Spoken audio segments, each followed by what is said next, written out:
This is Fanatec's newest GT3 wheel, and it might be the best value GT3 wheel they have on the market right now. But there are a few things you need to know about it.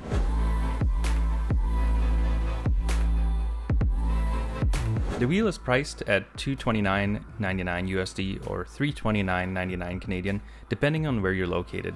The wheel comes in a single variant, which is PlayStation, Xbox, and PC compatible. For PlayStation, you still need a compatible PlayStation wheelbase, so compatibility is pretty straightforward. A huge bonus in this price category. Wow. In Fanatec's ecosystem, it is a CSL wheel, meaning more budget-oriented.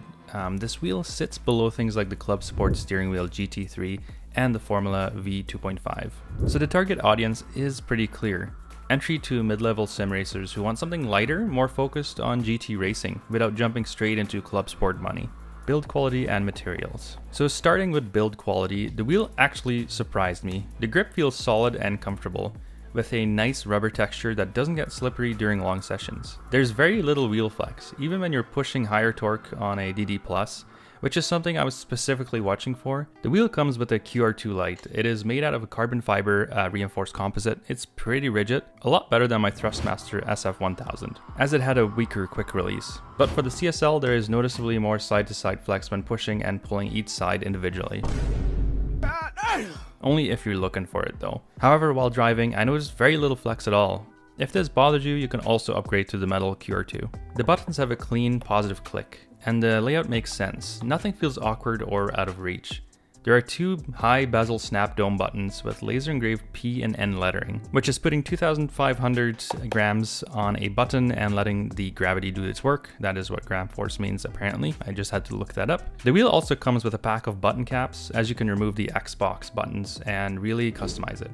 I wish they would have also included the PlayStation button pack, but I know that's not for everyone, so that's alright.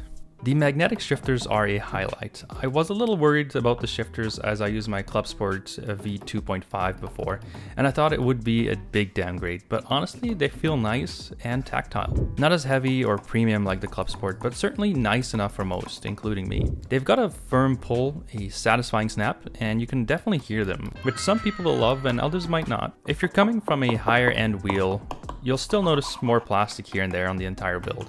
But for the price, it's well put together. So elephant in the room, Fanatec has made a very similar, should I say near identical wheel in the past.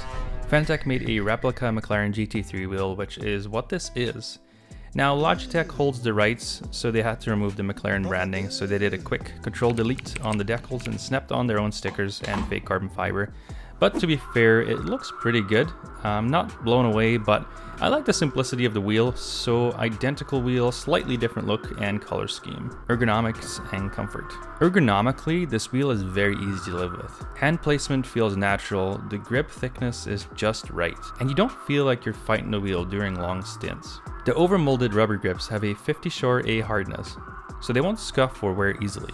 Button reach while driving is good. You can make adjustments mid-corner without changing your grip too much, as you would expect from a McLaren replica wheel. I've done longer sessions with this, and comfort was never an issue, which honestly matters more than people think. Driving feel and force feedback. This is where the CSL GT3 wheel really matters. The force feedback comes through the wheel cleanly and clearly. You can feel tire load, curb detail, and weight transfer without it feeling muted. Because the wheel only weighs 1,290 grams, you can feel everything just a little bit more clearly.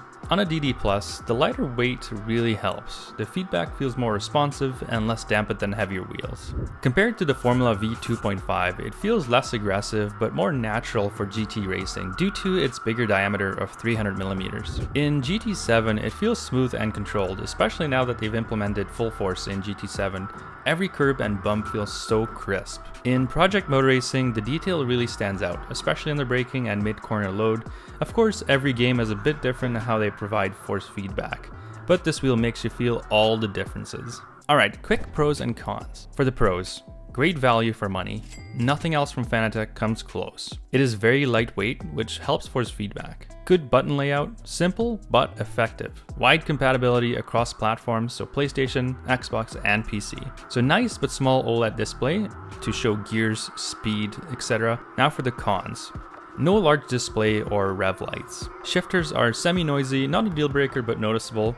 They are on par with the magnetic ClubSport shifters for noise. More plastic feel compared to the ClubSport or Podium wheels, and pricing has crept up compared to the older CSL options. It has lost a little bit of the cool factor now that it lost the McLaren branding, if that's your thing. And QR2 light. Not a deal breaker for me, but some might change this out.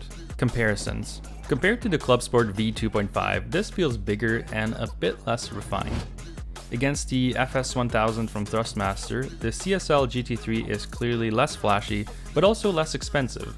The SF1000 has a full LED screen and rev lights, but worse buttons and stickers instead of button caps. The shifters are also a lot lighter on the SF1000. I do prefer the CSL paddle shifters. So the real question is it worth upgrading? So if you're on an older CSL McLaren GT3 wheel, no.